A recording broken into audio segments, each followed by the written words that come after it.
नमस्कार, मी संदीप चव्हाण आणि आपण पाहताय टॉप न्यूज मराठी. मला आठवतं एका मुलाखतीमध्ये वसंत मोरे एक वाक्य म्हणाले होते की ज्यावेळी प्रारूप प्रभाग रचना जाहीर झाली त्यावेळी आपल्याला त्या वाक्याचं खरं म्हणजे कोड उलगडलं. त्यांनी असं स्पष्टपणे म्हटलं होतं की यंदा प्रभाग 4 सदस्य असतील आणि एखादा 5 सदस्य पण असेल आणि तो कदाचित माझाच असेल, म्हणजे कात्रजचा असेल. आणि बघा, विशेष आहे, प्रारूप प्रभाग रचना 22 ऑगस्टला जाहीर झाली, 4 ऑक्टोबरला अंतिम प्रभाग रचना जाहीर झाली आणि त्यांचं वाक्य, त्यांचं भाकीत खरं ठरलं. आज त्यांचाच प्रभाग हा 41 प्रभागांपैकी एकमेव असा आहे जो 5 सदस्य आहे. त्यामुळे आता वसंत मोरेंनी अगदी प्रभाग रचना होण्यापूर्वी जर भाकीत वर्तवलं असेल तर त्यांचं जे यंदाचं प्रेडिक्शन आहे या निवडणुकी संदर्भात ते पण भाकीत खरं ठरणार का, हे तर विचारायलाच हवं आणि त्यासाठी आपण त्यांच्याशी संवाद साधायला हवं. त्यामुळे मी थेट अजिबात वेळ वाया न दवडता डायरेक्ट त्यांच्याकडे जाणार आहे. आणि आज आपल्या स्टुडिओमध्ये आलेले आहेत डॅशिंग नगरसेवक. ही ओळख त्यांची पहिल्यापासूनच राहिली आहे, पण आता एक सजग राजकारणी म्हणून आणि एक वेगळी स्ट्रॅटेजी घेऊन लोकांपुढे जाणारे अर्थातच वसंत मोरे. नमस्कार तात्या, आपल्या टॉप न्यूज मराठीमध्ये हार्दिक स्वागत. मी सुरुवातीलाच हा विषय छेडला त्यामागचं कारणच हे होतं की तुम्ही भाकीत केलं होतं, प्रेडिक्ट केलं होतं आणि ते खरं ठरलं. आता जो तुमचा प्रभाग आहे तो 5 सदस्यीय आहे आणि तो या 41 मध्ये सर्वात मोठा प्रभाग ठरलेला आहे. आता त्याची लोकसंख्या बघितली तर 1,23,981 इतकी झालेली आहे मतदारसंख्या. हा, म्हणजे त्या संपूर्ण याच्यातली आपण 2011ची जनगणनेनुसार आपण धारण केलं. तर मला असं म्हणायचं की लोकसंख्या वाढवणं याच्यातून काही भाजपला फायदा झालाय का? दुसरी गोष्ट, सगळ्याच आपण जर प्रभागांचा विचार केला तर कुठेतरी राजकीय हेतून प्रेरित आपला एक वर्चस्व ठेवण्याचा भाजपनं प्रयत्न केला का? 100%. मला वाटतं तुम्ही आता एक भाकीत माझं बोलला की मी 2 महिन्यापूर्वी याच ठिकाणी ज्यावेळेस तुम्ही माझा मुलाखत इकडे घेतली होती त्यावेळेस मी सांगितलं होतं की पुण्यामध्ये एक प्रभाग 41 एक प्रभाग हा 5 नगरसेवकांचा असणार आणि तो माझाच असणार आहे, हे मी ठामपणे मांडलं होतं. कारण मी तेवढं अभ्यास केला होता की माझ्या प्रभागाच्या बाजूला 8 समाविष्ट गावं आहेत आणि 8ही समाविष्ट गावांना मला जोडल्याशिवाय यांना पर्यायच नाही आहे. त्यामुळं मला जर ही गावं जोडायची असतील तर त्याच्यामध्ये माझा प्रभाग हा 5चा होणार. आणि उलट अजूनही मी त्या ठिकाणी एक भाकीत केलं होतं की माझ्या प्रभागाची मतदारसंख्या ही 1,35,000 असेल. 1,30,000 ते 1,35,000च्या आसपास माझी मतदारसंख्या असेल. पण नेमकं प्रभाग 5चा झाला पण त्याच्यामध्ये माझी मतदारसंख्या कमी झाली, 1,14,000. तरीसुद्धा मला अजून संशय होता की मला एवढ्या कमीवरती ही लोक थांबवणार नाहीत. आणि आत्ता याच्यानंतर प्रभाग जे काही आरक्षण हे झाली, ऑब्जेक्शन्स झाले, ऑब्जेक्शन्स नंतर जेव्हा माझी प्रभाग रचना झाली ती माझं 1,30,000 झालाच ना. म्हणजे ह्या सगळ्या गोष्टींचा मी पूर्णपणे अभ्यास केलेला होता की माझी प्रभाग रचना माझे 5चा कसा होऊ शकतो, माझी मतदारसंख्या किती होऊ शकते आणि त्याच्यामधून मी सीट किती काढू शकतो.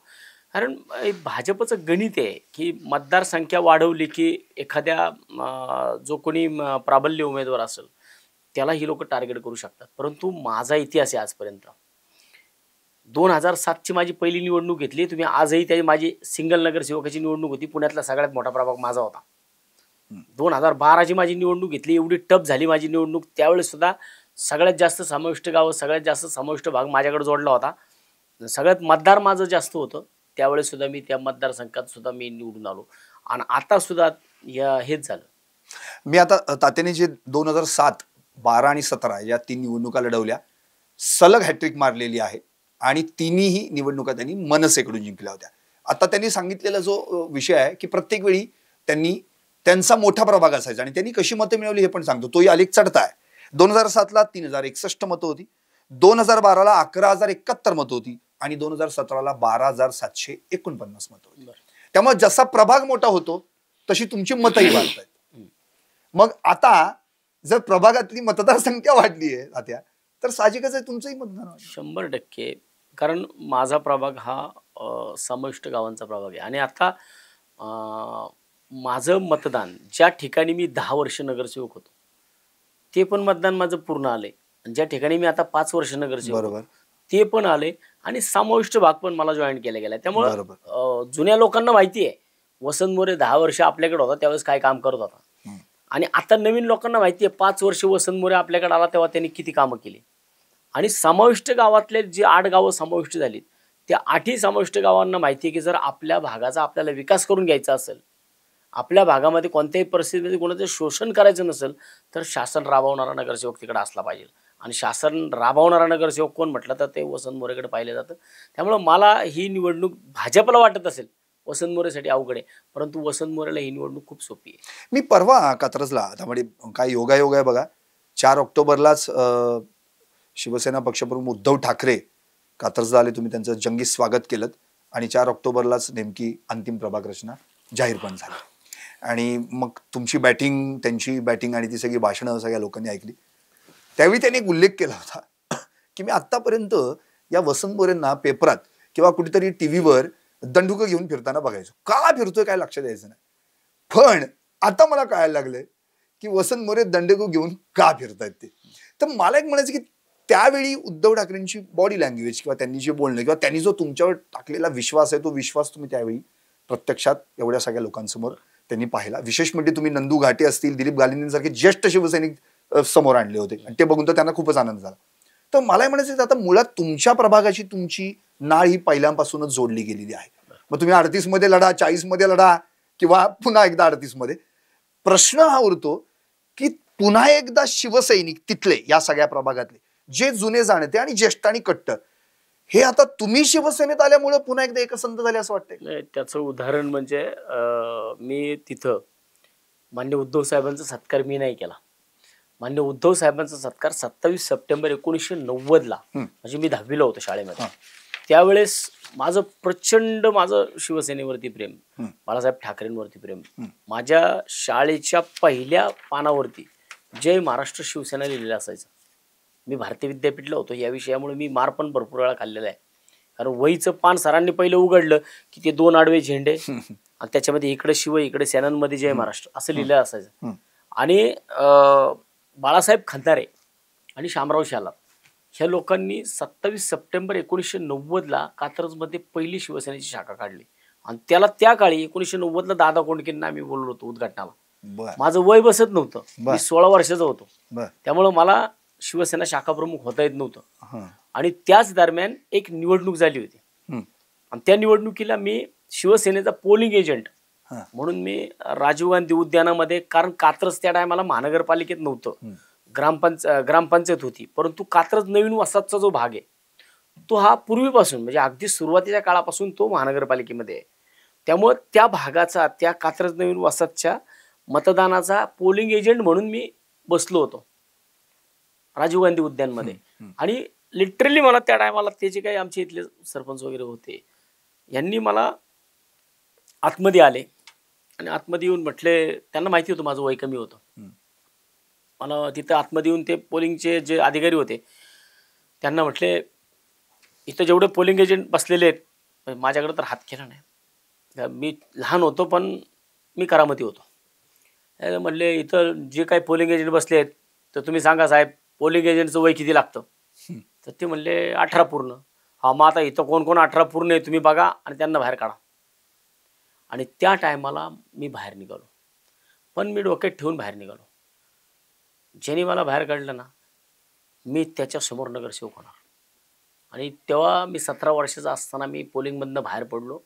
आणि तेव्हा नंतरनं 18 वर्षाचा जेव्हा मी झालो, माझी 12वी पास झाली. 12वी पास झालो आणि मी शाहू कॉलेजला फर्स्ट इयरला ॲडमिशन घेतलं. आणि त्याच्या आधी 10वीला असताना बाळासाहेब खंदारे आणि शामराव शालार हे शाखा प्रमुख होते. त्यांच्या कामामुळे त्यांना जमायचं नाही, त्यांनी कांता बलकवडेला शाखा प्रमुख केलं. आणि त्याच्यानंतरनं मी 18 माझं पूर्ण झालं, 19व्या वर्षात पदार्पण केलं, कॉलेजला गेलो, पहिला शाखा प्रमुख झालो. मग मी उद्धव साहेबांचा सत्कार करायला संतोष कपटकर, बाळासाहेब खंदारे, कांताराम बलकवडे, शामराव शालार आजारी आहेत, ह्यांच्या हस्ते मी उद्धव साहेबांचा सत्कार केला. म्हणजे मला वाटलं असं ही जुनी लोक परत ऍक्टिव्ह झालीत ना. आणि मला वाटतं की कात्रज हे भरपूर शिवसैनिक आहेत मोठ्या प्रमाणामध्ये कात्रजमध्ये सुरुवातीच्या काळापासून. आणि आता हेच सगळं मी पुण्यामध्ये सुद्धा तेच राबवलं होतं.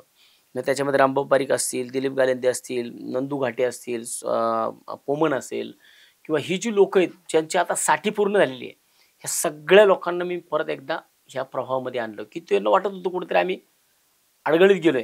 आणि त्यांना उद्धव साहेबांसमोर बसवणं, उद्धव साहेबांना सुद्धा खूप आनंद झाला, कारण मी मध्यंतरी ज्यावेळेस मी साहेबांना भेटलो होतो त्यावेळेस साहेबांनी ही सगळी नावं घेतली होती. आता परवा दिवशी सुद्धा आम्ही ज्यावेळेस सरहदमध्ये गेलो तर नेमक्या समोरनं मेंदळे आले, अशोक मेंदळे, आणि त्यांनी साहेबांना नमस्कार केला. साहेब नमस्कार. साहेबांनी नमस्कार केला आणि पुढे गेल्यानंतर मला असं हाताला धरून पुढे घेतलं. म्हणलं वसंतराव ही मेंदळे ना? तर म्हणलं हो अशोक मेंदळे. म्हणजे माझी मेमरी अजून चांगली आहे बाबा. हे म्हणजे साहेबांना जुन्या शिवसैनिकांबद्दल प्रचंड प्रेम आहे आणि ही जुनी शिवसेना नाही, ही कट्टर शिवसैनिक आहेत. ही आजही शिवसेना उद्धव बाळासाहेब ठाकरे पक्षाशी संलग्न आहेत. त्यामुळे मला वाटतं की पुण्यामध्ये ही लोक चांगलं काम करतात. नक्कीच. आपण आता उद्धव साहेबांबद्दल बोललो तसं आपण आता पवार साहेबांबद्दल बोलूयात. पवार साहेबांची आणि तुमची पण मध्ये एक भेट झाली होती. अगदी हाताला धरून तुम्ही एकमेकांसोबत चाललात त्या रस्त्यावरून वगैरे. त्यावेळी त्या रस्त्या संदर्भातच त्याने विचारलं तुम्हाला की अरे हा रस्ता करून घ्या नाही तर मी निधी देतो, असं वेगळं सगळं झालं. पण आता खरं म्हणजे मला असं म्हणायचं की आता रस्ता त्यांनी दाखवायचा आहे आणि आता तुम्ही तिन्ही सगळे पक्ष जर एकत्र आलात आणि त्या रस्त्यावर समजा त्या पक्षाने यायचं ठरवलं, जे मध्ये तुम्ही आता एक प्रिडिक्शन केले, गणित मांडलेलं आहे, त्या गणितावर आपण येऊयात थेट. की तुम्ही असं म्हटलेलं आहे की मुळातच आता मनसे आणि शिवसेनेची युती झालेली आहे, जवळपास ते आता फक्त डिक्लेअर करणं बाकी आहे. जर शरद पवारांच्या राष्ट्रवादीने हे मनावर घेतलं तर तिन्ही पक्षांची युती होऊ शकते आणि मग पुण्यामधली राजकीय समीकरणं बदलू शकतात. आता त्या संदर्भात तुम्ही एक म्हणजे अगदी तुम्ही नेहमी अभ्यासपूर्णच बोलत असता आणि त्यानुसार तुम्ही एक गणित मांडलेलं आहे. ते गणित मी फक्त प्रेक्षकांना एकदा ऐकवतो. वसंत मोदींनी असं म्हटलेलं आहे की भारतीय जनता पक्षाला 97 जागा मिळाल्या होत्या 2017 मध्ये. तेव्हा त्यांना एकूण मतं होती 21,28,452. आता 36.67%. आणि त्यावेळी जर बाकीच्या पक्षांचा जर विचार केला आणि आता तेच पक्ष जर एकत्रित आले तर काय गणित होऊ शकतं? तर शिवसेनेला 8,23,477 मतं होती, 14.19% मतदान झालं होतं.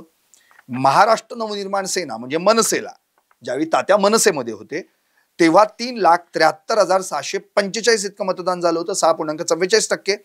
आणि राष्ट्रवादी काँग्रेस जी एकसंध होती तेव्हा 12,73,524 इतकी मतं म्हणजेच 21.94% मतदान झालं होतं. आता मागच्या तिन्ही या पक्षांची जर बेरीज केली, दोन्ही एकसंध राष्ट्रवादी आणि शिवसेना आणि मनसेची, तर ती होते 24,70,646. आता तात्या मला हे गणित समजून सांगा की आता शिवसेना पण विभागली गेलेली आहे आणि राष्ट्रवादी पण विभागली गेलेली आहे. आता तुमचं नेमकं गणित काय हे समजून सांगा. का याच्यामध्ये जर आपण सगळ्यात म्हणजे मी आता फक्त तुम्हाला हे नुसतं फिगर आणलेली आहे, परंतु ह्या फिगर व्यतिरिक्त माझ्याकडे 1 to 1 सुद्धा आहे. मी 1 to 1 प्रत्येक प्रभागाचा या शहरातला अभ्यास केलेला आहे. त्याच्यामध्ये 50% जास्त प्रभागांमध्ये जर शिवसेना उद्धव बाळासाहेब ठाकरे, राष्ट्रवादी काँग्रेस शरदचंद्रजी पवार साहेब आणि महाराष्ट्र नवनिर्माण सेना ह्या तिघांचं जर इकडं युती झाली पुण्यामध्ये, मी काँग्रेसला इकडं ॲड केलं नाही, कारण काँग्रेसचं सध्या नॅशनल पक्ष आहे. नॅशनल पक्ष असल्यामुळे त्यांची थोडी केंद्रातली गणितं थोडी वेगळी आहेत किंवा राज्याचे समीकरण त्यांचं त्याच्यामुळे थोडं बिघडू शकतं. आणि आता बिहार निवडणुकीच्या पार्श्वभूमीवर विचार त्यामुळे त्यांचं मी इकडे गणित घेतलं नाही, कारण त्यांना सुद्धा 5,09,000 मतं आहेत, 5,09,80 मतं. पण त्यांना एकट्याला वाऱ्यावर सोडून चालेल असं मला वाटत नाही. पण आता हा त्यांचा प्रश्न आहे, कारण की परवा म्हणालेत हर्षवर्धन स्वतः काँग्रेसचे अध्यक्ष पण म्हणालेत की आम्हाला काही नवीन भिडूची गरज नाही म्हणून. त्यामुळे त्यांना मनसे इन करायचं आहे का नाही याच्यावर अजून चर्चा तुमची कुणाचीच झालेली नाही. पण आम्ही आत्ता जो काय मनसे आणि शिवसेना हा जो काही विषय एकत्र येतोय त्याच्यामध्ये शरदचंद्रजी पवार साहेबांचा पक्ष जो काही गट आहे, हा गट जर आता त्यांचं मतदान आपण 2017च्या निवडणुकीला 12,73,524 मतदान आहे आणि हे मतदान जर आता आपण फक्त ऍटलिस्ट मी तर 5 लाख धरतो 12 लाखातलं, किंवा अजितदादा पवारांचा पक्ष सत्तेतला पक्ष आहे, परंतु तिथं सुद्धा गणित त्यांची सुद्धा बिघडू शकतात. बरोबर. कारण भारतीय जनता पार्टी 97 नगरसेवक त्यांचे निवडून आलेत, शिवसेनेचे 5 नगरसेवक त्यांच्याकडे ऍडिशनल झालेत, अजून बाकीचे इतर जर नगरसेवक धरले तर साधारण ह्या नगरसेवकांची संख्या आत्ताच्या एक्झिस्टिंग नगरसेवकांची संख्या जर तुम्ही पाहिली तर 110 नगरसेवक होतात त्यांच्याकडे. ते तर 125 मागतात. नाही ठीक आहे ना, 110 125 मागितले त्यांचे 110 निवडून येतील. मग जर त्यांना 110 नगरसेवकांची त्यांची जर असेल आणि तिथं जर युतीचा त्यांचा विचार केला अजितदादांचा पक्ष असेल आणि किंवा शिंदेचा पक्ष असेल, ह्यांचा जर विचार केला 125 जागा जर ह्यांनी मागितल्या भारतीय जनता पार्टीने, अजितदादांचं तर म्हणणं आहे माझे 42 नगरसेवक आहेत. हो, मग 125 आणि 42 जर तुम्ही हे गणित केलं तर हे कुठे जाते? 165 165 याच्यासाठी काय वेगळं अजून करायचं का? आणि मग एकनाथ शिंदे साहेबांच्या पक्षाला काय देणार? तुम्ही तर एक मध्ये म्हणालच होतात ना 100च्या 100 डिक्लेअर करून टाका, उरलेल्या 65 मध्ये खेळू आम्ही सगळे. आता तसंच चाललंय ना. मग आता म्हणून तर मग ही जर गणित आपण पाहिली, हेच गणित मी 2012-17चं पण केलेलं आहे. 12-17ला राष्ट्रवादी काँग्रेस हे पुणे शहरामध्ये यांची सत्ता होती आणि त्यावेळेस मनसे राष्ट्रवादी काँग्रेसला 6,33,532 मतं, 25.12% मतदान होतं आणि 51 नगरसेवक निवडून आले होते. मनसेचे 29 नगरसेवक निवडून आले होते. त्याच्यामध्ये 5,19,437 मतदान होतं, 20.60% मतदान झालं होतं. काँग्रेसला 28 नगरसेवक निवडून आले, 4,96,900 मतदान होतं, 19.70% होतं. भारतीय जनता पार्टीला 2012-17ला 26 नगरसेवक निवडून आले आणि 3,14,000 मतदान होतं. शिवसेनेला त्यावेळेस 15 नगरसेवक निवडून आले शिवसेनेचे 12-17ला आणि 2,40,413 मतदान झालं होतं. आता यावेळेस तुम्ही म्हणता की यावेळेस जर 2012-17ला 2,40,413 मतदान होतं आणि 2017-22ला शिवसेनेला एकदम 8,23,000 मतदान कसं काय झालं? कारण भारतीय जनता पार्टी शिवसेना यांची 12-17ला युती होती आणि ह्या युतीमध्ये जास्त जागा भारतीय जनता पार्टीने घेतल्या होत्या आणि पुण्यातल्या ज्यांच्या हातामध्ये शिवसेनेची सत्ता होती, मी स्वतः हे सगळी गणित उद्धव साहेबांना समजून सांगितलं, दाखवलंय. समजून सांगण्यात कमी मोठा आहे पण दाखवले त्यांना, बाय प्रूफ केलंय की साहेब यावेळेस, साहेब मला वाटतं यावेळेस मतदान कसं काय कमी झालं? साहेब यावेळेस युती होती आणि युतीमध्ये विनिंग शीट ह्या भाजपला देण्यात आल्या होत्या. ते कोण होतं देणार? कोणाच्या हातामध्ये पुण्याची शिवसेना होती हे सगळ्या दुनियाला माहिती आहे. त्यामुळं ती जर सीटं पाहिली तर विनिंग शीट ज्या ज्या ठिकाणी शिवसेनेचे विनिंग नगरसेवक होणार होते त्यांची सीटही भाजपला देण्यात आली होती. त्यामुळं भाजपचं मतदान त्या ठिकाणी वाढलं होतं आणि शिवसेनेचं मतदान कमी झालं होतं. 15 नगरसेवकांना विचार करा, भारतीय जनता पार्टीला 12.48% मतदान आहे आणि नगरसेवक निवडून किती आले? 26. आकडा बघा. आणि शिवसेनेचं मतदान किती होतं? 9.53%. म्हणजे फक्त 3%चा फरक होता. बरोबर. आणि 3%चा फरक असताना नगरसेवकांचा फरक बघा, भारतीय जनता पार्टीला 26 होते, शिवसेनेला 15 होते. का? तर त्या ठिकाणी निवडून न येणारे कॅन्डिडेट देण्यात आले होते. म्हणजे हे गणित कोण कुठनं कधीपासून चालू आहे? 12 चालू आहे. ही सगळी गोष्टी मी साहेबांसमोर मांडलेल्या आहेत. त्यामुळे मला वाटतं की हे मी जे काही गणित सांगतोय आत्ताच्या घडीला, मी 1 to 1 सुद्धा जर मला तुम्ही बोलायला लावलं ना, मी 1 to 1 प्रत्येक प्रभागावरती 42 प्रभागावर बोलल. माझा 42 प्रभागांचा मी अभ्यास केलेला आता आणि 42 प्रभागाच्या अभ्यासामध्ये कमीत कमी 50% नगरसेवकांपेक्षा जर शिवसेना, राष्ट्रवादी काँग्रेस, शरदचंद्रजी पवार साहेबांचा पक्ष, कारण मी त्याच्यामध्ये अजितदादांकडे कोण आहे आणि शरद पवारांकडे कोण गेले नगरसेवकांमधलं हे सुद्धा मी बायफर्केट केलंय.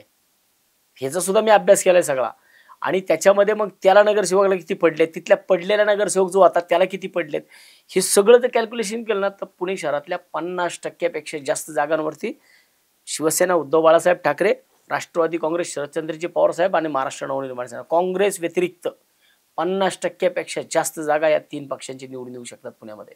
मग काय आता काही पवार साहेबांची काही बोलणी तशी त्या संदर्भात? नाही, मी तर पुढे सांगितलंय, मी तर वरती सांगितलेलं आहे की जर मनसे आणि शिवसेना यांची युती होत असेल तर पुण्यामध्ये राष्ट्रवादी काँग्रेस शरदचंद्रजी पवार साहेबांच्या पक्षाबरोबर आपल्याला मिळतं जुळतं घ्यावं लागेल. जर त्यांच्याबरोबर आपण मिळतं जुळतं घेतलं तर आपण सत्तेच्या जवळ जाऊ, सत्तेच्या दारात जाऊ, सत्तेच्या दारात सुद्धा आपण जाऊ शकतो. कारण बघा की याच्यामध्ये बऱ्यापैकी नगरसेवकांना आता सीट मिळणार नाहीये प्रभाग रचनेमध्ये.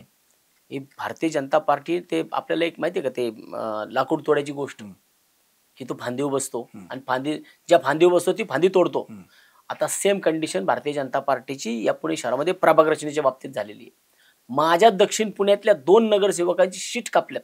म्हणजे आता ते सीट मिळणारच नाहीत त्यांना, 2 नगरसेवक भारतीय जनता पार्टीच्या. अशा पद्धतीने प्रभाग रचना झालेली आहे. कारण प्रभाग रचना करत असताना एकट्या भाजपचा ह्याच्यावरती वर्चस्व नव्हता. तर त्या ठिकाणी तुम्हाला अजितदादा पवारांच्या नगरसेवकांना सुद्धा विचारात घेण्यात आलं.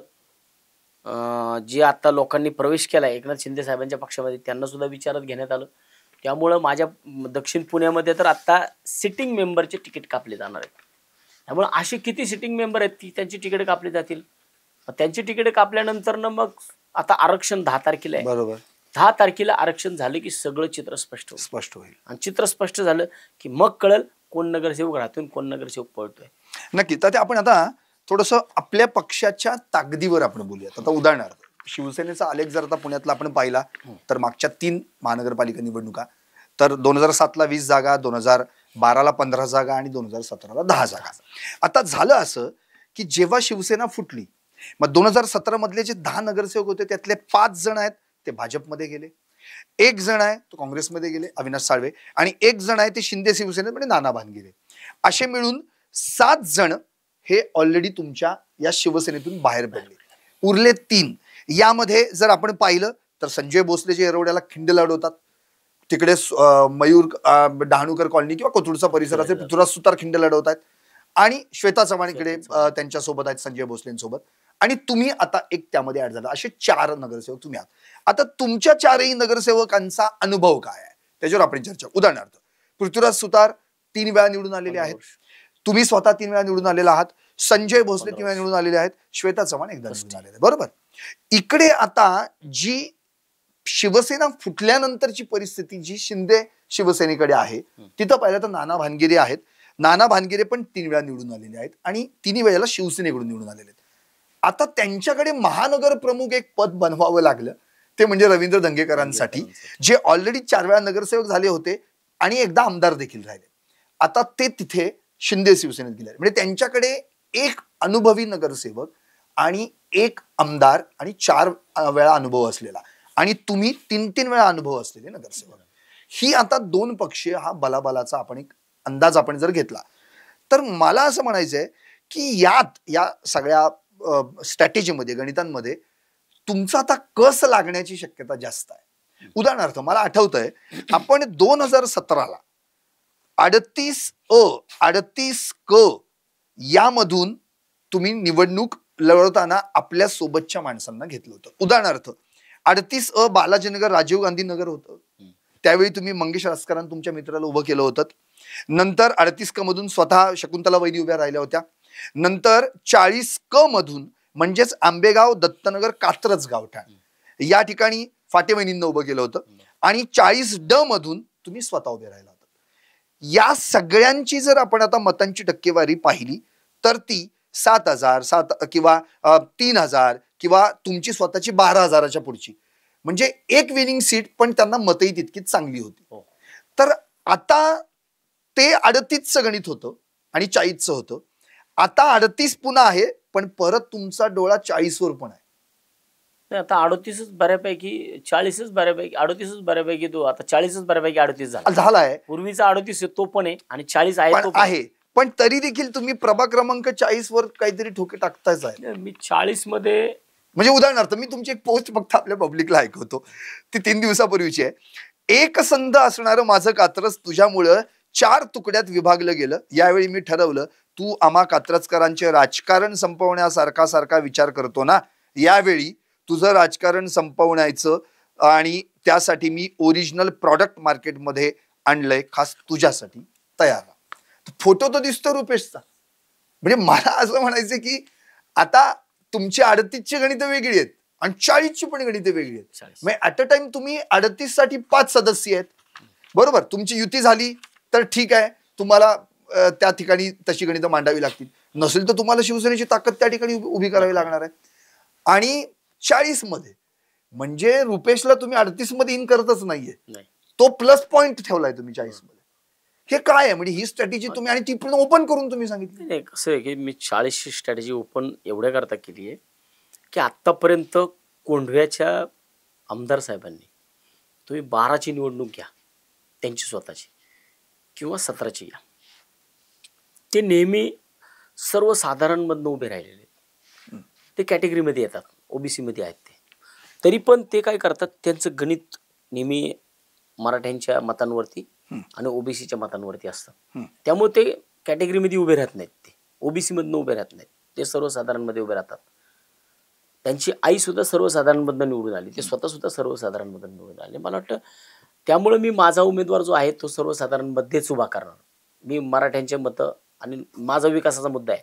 कारण आता मी 10 वर्ष ज्या भागामध्ये काम केलं, मग तो गोकुळनगरच्या मंदिरापासून, परदेशीच्या दुकानापासून, चितळेची डेअरी ते कात्रज तलाव, तो अख्खा वरचा भाग जो आहे, स्वामी समर्थ नगर, महादेव नगर, हा संपूर्ण परिसर आणि त्याची डावी बाजू बरोबर खंडोबा मंदिराच्या समोरून जर तुम्ही सरळ सरळ खाली आलात तर सुखसागर नगरच्या ओढ्यापर्यंत, हा सगळा 10 वर्ष मी कामं केलीत ना इथं.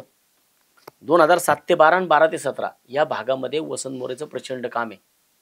आणि आता हा संपूर्ण भाग मागच्या पंचवार्षिकमध्ये याच महोदयांनी स्वतःच्या फायद्यासाठी गोकुळनगर ते माऊलीनगर हा भाग तोडून स्वतःला जॉईंट करून घेतला. खंडोबा मंदिर ते विश्वजिम हा भाग तोडून स्वतःला जॉईंट करून घेतला. बरं, या भागामध्ये खंडोबा मंदिर ते विश्वजिम आणि गोकुळनगर ते माऊलीनगर ह्या भागामध्ये यांनी 1 रुपयाचं काम केलं नाही ह्या 5 वर्षामध्ये. आणि आता परत ह्या 5 वर्षामध्ये 1 रुपयाचं काम इथं केलेलं नसताना अजून तुम्हाला काय अधिकार आहे पुढचा भाग घ्यायचा? ज्यावेळेस तुमच्याकडे तो भाग होता त्यावेळेस तिथे काय उजेड पाडला, काय दिवे लावले? पाणी तर मी नेलं, लाईट मी नेली, रस्ते मी केले, ड्रेनेज लाईन मी नेलं. तुम्ही काय केलं? तुम्ही फक्त त्या ठिकाणच्या बांधकामावरती लक्ष ठेवण्याचं काम केलं. त्या ठिकाणच्या जागा ज्या ॲम्युनिटी स्पेस आहेत, ॲम्युनिटी स्पेस डेव्हलप करून त्या स्वतःच्या कार्यकर्त्यांकडे, स्वतःच्या घरच्यांकडे ठेवण्याची कामं तुम्ही केली. म्हणजे सत्तेतून पैसा, पैशातून सत्ता, वसंत मोरेने कामं केली. मी त्या ठिकाणी, मी आणि प्रकाश कदम, ज्यावेळेस प्रकाश कदम 2012ला त्यांची मिसेस निवडून आले, भारतीताई निवडून आल्या, तेव्हा आम्ही दोघांनी त्या ठिकाणी एक ई लर्निंग स्कूल काढलं. अजितदादांच्या हस्ते आम्ही त्याचं भूमिपूजन केलं. दोघांचा प्रभाग होता. आज तुम्ही जाऊन बघा, त्या ई लर्निंग स्कूलमध्ये गायी बांधल्या जातात. गोठा झालाय त्या ई लर्निंग. का? ह्या महाशयांनी तो ई लर्निंगचा भाग स्वतःकडे ठेवून घेतला. बरं, स्वतःकडे तुम्ही हक्काने ठेवून घेतला होता ना, मग का नाही हे प्रोजेक्ट पूर्ण केले? वरचा टाकीचा प्रोजेक्ट कुणी प्रकाश कदमांनी त्यांच्या वार्डात असताना पहिलं त्याचं मी तो प्लांटेशन चालू केलं, पण प्रकाश कदमांनी तो पूर्ण केला. तिथनं पाण्याच्या लाईन खाली आल्या. तुम्ही नंतर काहीच केलं नाही. ज्या लाईन मी टाकल्या त्या लाईनवरती कनेक्शन देण्याची कामं तुम्ही केली. ज्या रस्त्यांवरून पब्लिक जात होतं तिथं तुम्ही फक्त नुसते बांधकामं द्यायची कामं केली. म्हणून मी त्या ठिकाणच्या लोकांना माझं आव्हान असणार आहे की जर तुम्ही गोकुळनगर ते माऊलीनगर पर्यंत या माणसाने 1 रुपयाचं काम केलं नाही, ह्याला अधिकार काय माऊलीनगर ते कात्रज तलावापर्यंत यायचा. म्हणून मी त्या ठिकाणी सर्वसाधारणमध्ये माझ्या मुलाला मी उभा करणार. कारण मग आणि जर आता मग इथे युती नाही झाली, समजा तुमची युती नाही झाली, तर मग तुम्हाला आणखी जे बाकीचे 4 खंदे तुमच्याच प्रभागातले सैनिक लागणार आहेत ते तयार आहेत? माझ्या इथे ना दक्षिण पुण्यामध्ये मोरे हा ब्रँड चालतो. आणि मला वाटतं की मी ज्या टायमाला हा कालच्याला बॉम्ब टाकलाय तर बऱ्याच जणांचे मला फोन चालू झालेत की तात्या तुझं असं करणार असेल तर मी आहे, आम्ही पण येणार. आणि चांगले चांगले ब्रँड माझ्याकडे आलेत. ते चांगले चांगले ब्रँड मी येणाऱ्या जे काय आता जातीय समीकरण होतील, जे आरक्षण पडतील त्याच्यानंतर मग मी ते ब्रँड मार्केटमध्ये आणणार. कारण काय होतं, मी जर ते ब्रँड आत्ता मार्केटमध्ये आणले तर हे संध्याकाळी लगेच दरोडा टाकायला. पण घरचा ब्रँड तुम्ही ऑलरेडी उतरवला. घरचा ब्रँड, कारण मला माहिती आहे माझ्या ब्रँडवरती विश्वास आहे जो मी स्वतः तिथं प्लॅन्ट केलाय. आणि मला माझ्या इथल्या लोकांना जर कोणत्याही परिस्थितीत माझ्या कामावरती विश्वास आहे. वसंत मोरेचा पोरगा हा वसंत मोरे सारखाच आहे. तुमचं वाक्य आहे तात्या, तेव्हा नियती बाहेरचा एक पराक्रमी खेळाडू त्याच्या मैदानात उतरवते. तो बाहेरचा म्हणजे तो आपल्या घरातला खेळाडू असं तुम्हाला म्हणायचंय? आता तो कसा, मी बाहेरचा का म्हटलो की कारण आम्ही कात्रजमध्ये राहतो, शेवटी आम्ही बांधावरती आहे. फक्त रस्ता क्रॉस करायचा आहे. म्हणजे हे कुणामुळे झालं? एक संघ कात्रज माझं. बर, आणखी एक महत्वाचा मुद्दा, इतक्या दिवसांना पुन्हा एकदा कात्रजला झेंडा फडकताना दिसला आणि मग लोकांना त्याचा आनंद झाला. अर्थात आदित्य ठाकरेंनी देखील त्या संदर्भात कौतुक केलं तुमचं. आणखी एक महत्वाचा मुद्दा की 10 ऑक्टोबर अगदी परवाच, म्हणजे काय विशेष आहे, म्हणजे उद्धवजी आले 4 तारखेला योगायोग अंतिम प्रभाग रचना, 10 तारखेला तुमचा वाढदिवस आरक्षण. अरे म्हणजे काय ही सगळी गणित चाललेली. आणि 21 ऑक्टोबरला पुन्हा रुपेशचा वाढदिवस आहे. म्हणजे एकाच महिन्यात बापलेकाचा वाढदिवस आहे. कोण कुणाला काय गिफ्ट देणार आहे हे आता कसं, म्हणजे कसं ओळखायचं? गिफ्ट आम्ही कुणाला देणार नाही. म्हणजे आम्ही गिफ्ट पुणेकर आम्हाला देणार, कात्रजकर आम्हाला गिफ्ट देतील. कारण कात्रजकरांचा विश्वास पूर्ण आहे की वसंत मोरेने स्वतःच्या आयुष्यातली 15-20 वर्ष ही कात्रजचं भाग सुजलाम सुफलाम करण्यासाठी घालवली. ज्या भागामध्ये मी ज्या टायमाला 2007ला नगरसेवक झालो 3 लाख रुपयांनी गुंठ्याने जागा मिळत होत्या. आज 50 लाख रुपये गुंठ्यानी जागा मागितली तरी मिळत नाही कात्रजमध्ये. तुम्ही बघा, विचार करा. फ्लॅट त्या टायमाला ते 2003 साली फ्लॅटची किमती काय, 2007 साली फ्लॅटच्या किमती काय होत्या कात्रजमध्ये, आज काय? का? विकास झाला. ह्या आता ज्या वाड्या आहेत, गुजर निंबाळकर वाडी, मांगडेवाडी, भिलारेवाडी, यांच्या पण आता आशा पल्लवीत झाल्या. 100%. तर त्या नुसत्या तर कागदावरच राहणार का त्याच्यामध्ये पण तिथं पण नाही, रस्ते, वीज, मी लाईट, पाणी, माझा विकास होणार? पहिला प्रकल्प ह्या वाड्यांच्या बाबतीमध्ये बघा परमेश्वराने मला भरभरून दिले आता. आणि माझा पहिला प्रोजेक्ट हा ह्या नवलाईदारा आणि रामदारा, भिलारवाडी आणि गुजर निंबाळकरवाडी ह्या भागामध्ये 2 छोटी छोटी धरणं आहेत.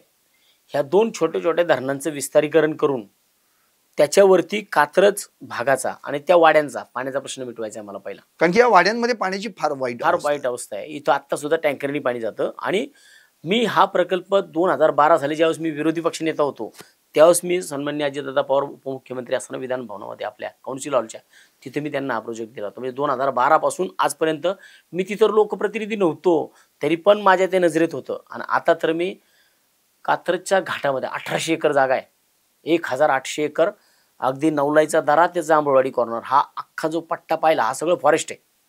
आणि जे आपण म्हणतो ना वारंवार कात्रजचा घाट दाखवला, कात्रजचा घाट दाखवला, मला त्या कात्रजच्या घाटामध्ये छत्रपती शिवाजी महाराजांनी ज्यावेळेस शाहिस्तेखानाची बोटं तोडली लाल महालामध्ये आणि त्यांनी जो काही तिथून कात्रजच्या घाटातून ते गेले बैलाच्या शिंगाला हिंगोळ बांधून, मला तो प्रकल्प तिथं उभा करायचा आहे. खऱ्या अर्थानं कात्रजचा घाट काय आहे हे लोकांना पुढे दाखवायचा मला तो. त्यामुळे ह्या 1800 एकर मध्ये काय उठसूट आपल्या भागामध्ये काय होतं, उठसूट लोक कुठे चाललं रे तळ जायला, उठसूट कुठे चाललं रे तळ जायला. अरे 1800 एकर आहे, या 1800 एकरामध्ये आपल्याला किती मोठं प्रकल्प करतात. आणि हिथं जे काय मला तो नवलाई दाऱ्यातला प्रकल्प आणि रामदाऱ्यातला प्रकल्प जी छोटी छोटी धरणं आहेत ही छोट्या छोट्या धरणांच्या डेप्थ वाढवल्या तर ह्याच्यावरती संपूर्णपणे 1800 एकर जागा आहे. ह्या दोन्ही धरणांचं एक थेंब सुद्धा पाणी, या दोन्ही धरणांचं एक थेंब सुद्धा पाणी दूषित मिळणार नाहीये. म्हणजे उद्या तिन्ही वाड्यांना प्यायला पाणी नक्की मिळणार. वाड्यांसहित जो खालचा भाग आहे कात्रजचा बालाजीनगर पर्यंत ह्या भागाला बाय ग्रॅव्हिटी 1 रुपयाची इलेक्ट्रिसिटी लागणार नाही. तुम्ही विचार करा, इथं तुम्ही बसला, तुम्ही कात्रजमध्ये आहेत, तुम्ही इथं बसून विचार करा कात्रजच्या घाटातली ती वरच्या धरणं आणि कात्रजचा भाग किती खाली आहे, त्याच्यावरतून वरतून एक वॉल चालू केला ना खालच्या 25व्या मजल्यावर तुमचं पाणी जाऊ शकतं बाय ग्रॅव्हिटी. 1 रुपयाची इलेक्ट्रिसिटी लागणार नाहीये. तर ते आता हा विषय झाला तुमच्या विकासाच्या दृष्टिकोनाचा, पण परवा तुम्ही उद्धव ठाकरे आले होते आणि एक वाक्य त्यांच्यासमोर बोललात की जे काही जनता दरबार, आता अलीकडे अख्ख्या पुण्यामध्ये जर जनता दरबार म्हटलं तर मोरे दरबार म्हणून नाव गाजतं.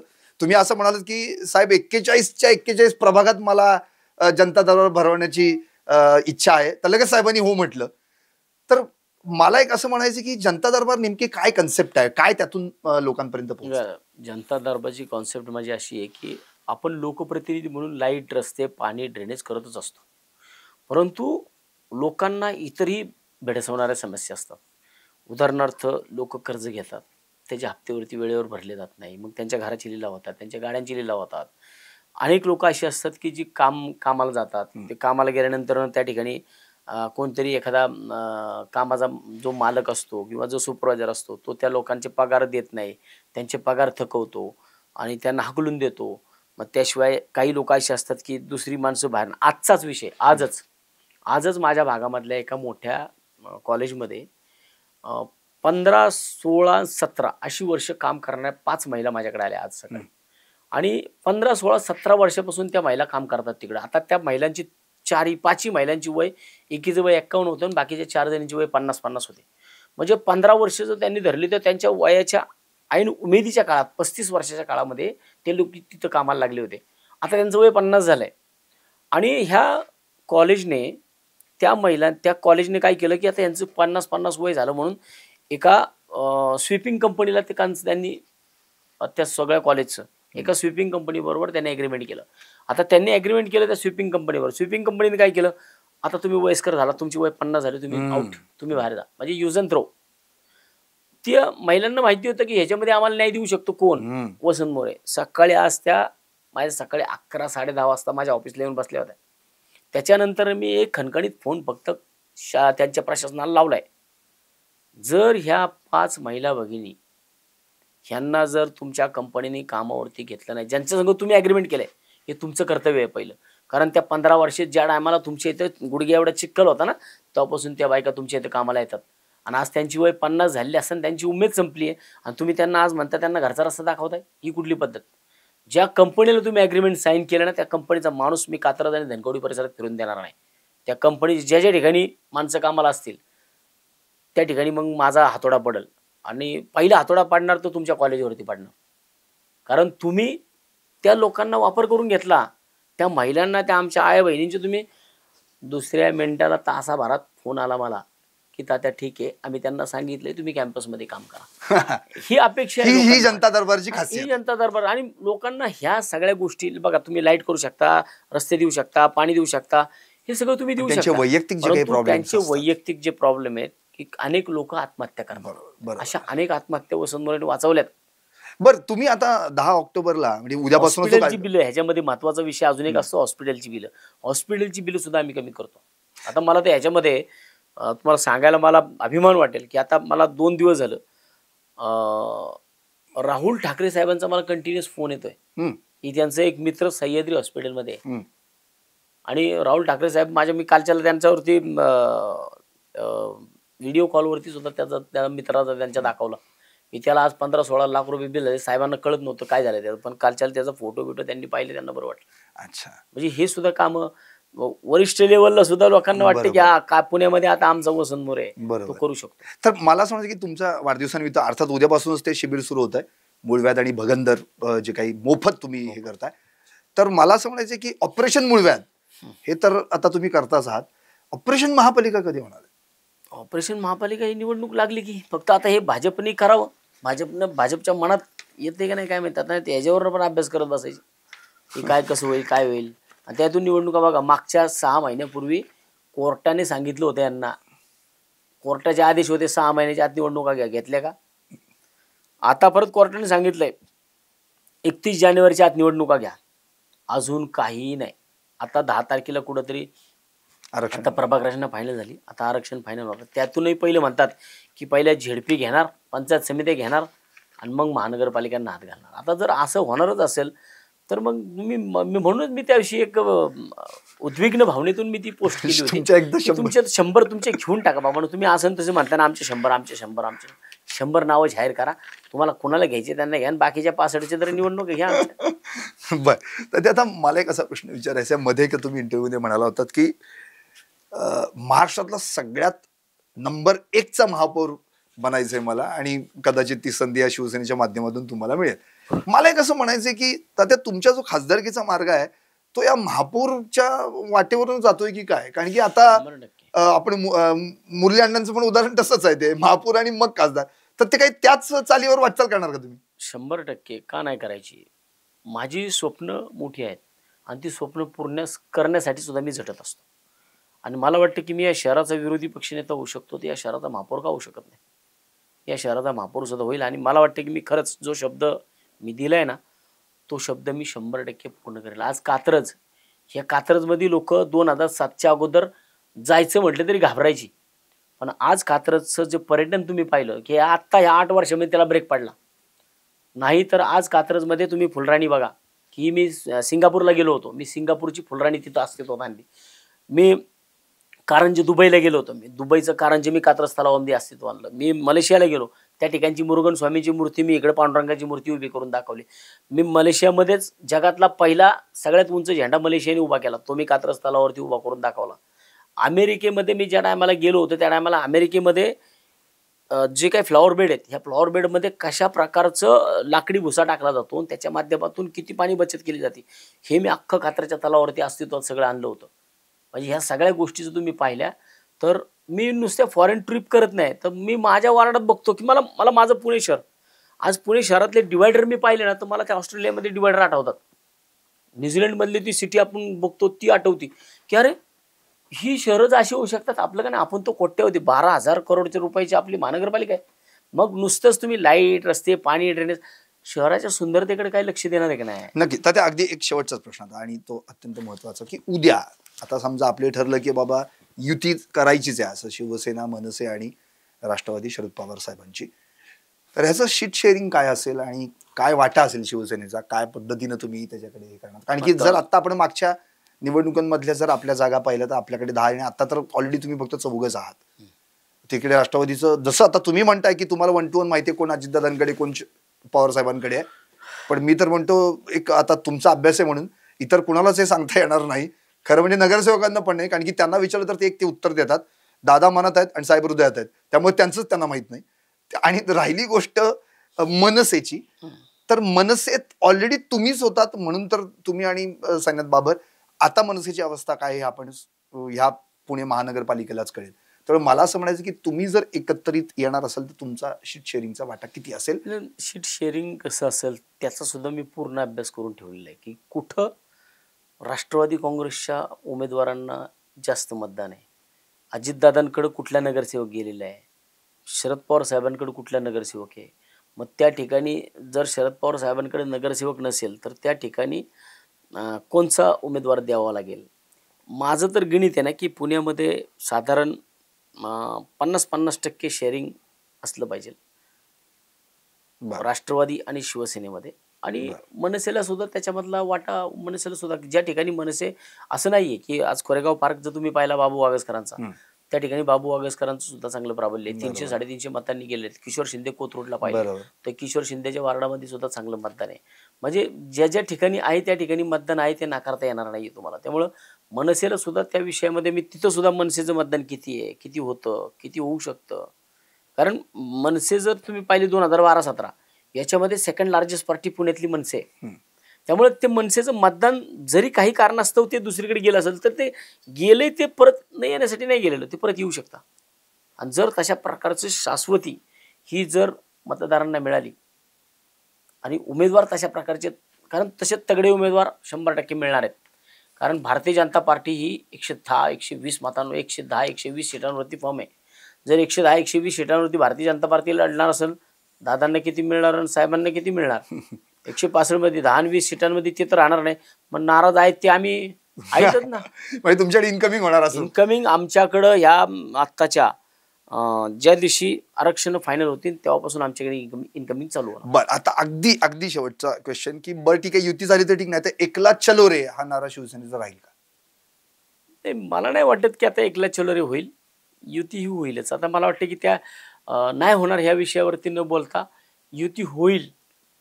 आता तो दोघांची तर झाल्यातच जमा आहे, पण तिसरे सुद्धा त्याच्यामध्ये पवारसाहेब ऍड होतील. आणि काही ठिकाणी आम्ही असं पाहिलंय की काही ठिकाणी म्हणजे जर अरविंद शिंदेचा प्रभाग पाहिला तर अरविंद शिंदेचा प्रभाग असेल किंवा अजून 1-2-3 ठिकाणचे प्रभाग जर आपण पाहिले की ज्या ठिकाणी काँग्रेसशिवाय दुसरं कोणीच चालत नाही, मग अशा ठिकाणी सुद्धा आम्ही काँग्रेसची मदत घेऊ शकतो, काँग्रेसला मदत करू शकतो. आणि मग काँग्रेस जर ऍडच होत असेल तर तो सोनम पिवळा आहे नाही. आणि जरी त्यांचे जे अध्यक्ष आहेत त्यांनी सुद्धा सांगितले ना, स्थानिक स्वराज्य संस्था लेवलला जर त्यांचं काय तिथं जमत असेल तर त्यांनी ते इंटरनल जुळवून घ्यावं.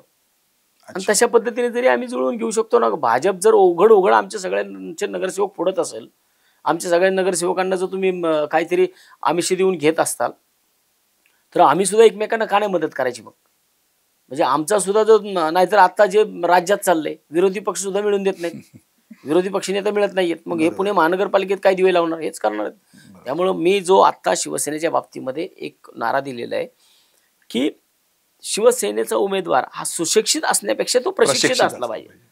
म्हणून मी त्यांच्या प्रशिक्षणावरती आता जास्त जोर देतोय. शिवसैनिकांच्या प्रशिक्षणावरती मी आता स्वतः वैयक्तिक बाळासाहेब ठाकरे कला दालनामध्ये पुणेकरांसाठी मी जनता दरबार चालू करतो. आणि माझा जनता दरबार हा दिसोमाल फसव धंदा नाहीये. माझा जनता दरबार टॉप टू बॉटम असतो. एकदा घेतला निर्णय त्याच्यामध्ये तो फायनल करणारच मी, मग तो कुणाच्याही विरोधातला असू दे. त्यामुळे माझा जनता दरबार हा मी आता स्वर्गीय बाळासाहेब ठाकरे कला दालन जे आपल्या सारसबागेजवळ आहे त्या ठिकाणी जनता दरबार चालू करतोय. तर हे होते डॅशिंग आणि अगदी रोखठोक बोलणारे वसंत मोरे, ज्यांना आपण मनसेच्या माध्यमातून आतापर्यंत त्यांची कारकीर्द आपण पाहिली आणि आता शिवसेनेतून अर्थात पहिल्यांदाच ते महानगरपालिकेच्या माध्यमातून निवडणूक लढणार आहेत. नुसते एकटेच नव्हे तर त्यांचा बछडा अर्थात रुपेश मोरे हे देखील आता यावेळी रिंगणात उतरणार आहेत. आणि आणखी आरक्षण झाल्यानंतर वेगवेगळे बॉम्ब असतील त्यांच्याकडे आणि ते आता त्यावेळी ते जाहीर करतीलच. पण एवढं नक्की आहे की यंदा मनसे, शरद पवारांची राष्ट्रवादी आणि शिवसेना म्हणजे उद्धव बाळासाहेब ठाकरेंची, हे जर 3 पक्ष एकत्र आले तर महायुतीला घाम फोडल्याशिवाय राहणार नाही. कारण जेव्हा सगळेच अगदी सत्तेच्या दारापर्यंत पोहोचण्यासाठी परिश्रम करणारे एकत्र आले तर दरवाजा खुला करू शकतात. आणि ती ताकद वसंत मोरे आणि बाकीच्यांमध्ये आहे हे मी सांगायला नकोच. पाहत राहा टॉप न्यूज मराठी, आपला महाराष्ट्र. धन्यवाद. आपली बात. तुमची car, electric panel, data server आगीपासून सुरक्षित आहे का? नाही? मग आजच बसवा F Protect. Temperature activated fire suppression device यामध्ये आहे eco friendly non toxic pressurised liquid जे आग लागल्यास क्षणार्धात ॲक्टिव्हेट होऊन आगीवरती मिळवते नियंत्रण. बसवण्यास अतिशय सोपे आणि सुटसुटीत टेकालिपचे एक दर्जेदार उत्पादन एफ प्रोटेक्ट.